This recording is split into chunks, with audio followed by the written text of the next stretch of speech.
সম্প্রতি ইরান সরকার একটি কঠোর হিজাব আইন পাশ করেছিল, যা নারীদের পোশাকের উপর নতুন নিয়ন্ত্রণ আরোপ করছিল। এই আইন অনুযায়ী নারীদের চুল, বাহু এবং পায়ের অংশ দেখা গেলে কঠোর শাস্তি দেওয়ার বিধান রাখা হয়েছিল। তবে আইনটি কার্যকর হওয়ার কথা ছিল 13 ডিসেম্বর থেকে, কিন্তু প্রেসিডেন্ট মাসুদ পেজেশকিয়ান নিজেই এই আইন নিয়ে অসন্তোষ প্রকাশ করেন। তিনি বলেন, এই আইন অস্পষ্ট এবং সংস্কারের প্রয়োজন রয়েছে। তার এই মন্তব্যের পরই সরকার আইনটি স্থগিতের ঘোষণা করেছে। বিগত কয়েক বছর ধরে ইরানে হিজাব ইস্যুতে সরকার ও জনগণের মধ্যে দ্বন্দ্ব বেড়েই চলেছে। বিশেষ করে 2022 সালে পুলিশের হাতে 22 বছর বয়সী মাহসা আমিনির মৃত্যু ঘটে। অভিযোগ ছিল তিনি সঠিকভাবে হিজাব পরেননি। এই ঘটনার পর ইরান জুড়ে ব্যাপক বিক্ষোভ শুরু হয়। তরুণ প্রজন্ম এবং বিশেষত নারীরা হিজাব বাধ্যতামূলক করার নীতির বিরুদ্ধে রাস্তায় নেমে প্রতিবাদ জানায়।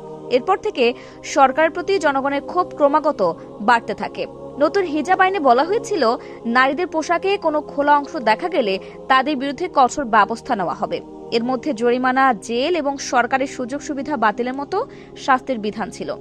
এমন কঠোর আইনের বিরুদ্ধে মানবাধিকার সংগঠনগুলো তীব্র সমালোচনা করে।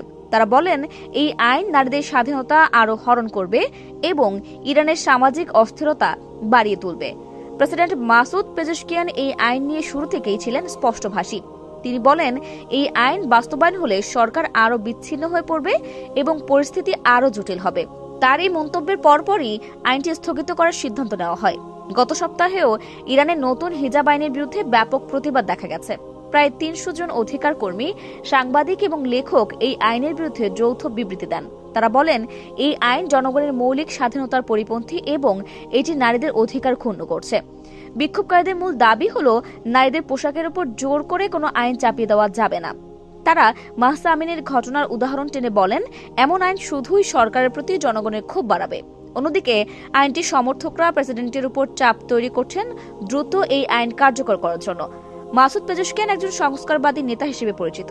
তিনি মনে করেন, কঠোর আইন দিয়ে জনগণকে নিয়ন্ত্রণ করা সম্ভব নয়, বরং এটি সরকারের প্রতি আস্থা আরও কমিয়ে দেয়। তার এই অবস্থান তাকে রক্ষণশীলদের রোষের মুখে ফেলেছে। কিন্তু অনেক বিশ্লেষক বলছেন, পেজেশকিয়ানের এই সিদ্ধান্ত রাজনৈতিক দূরদর্শিতার পরিচয় বহন করে। আইনটি স্থগিত করায় আপাতত পরিস্থিতি কিছুটা শান্ত হলেও এটা স্পষ্ট যে হিজাব ইস্যুতে ইরানের সংকট এখনও শেষ হয়নি।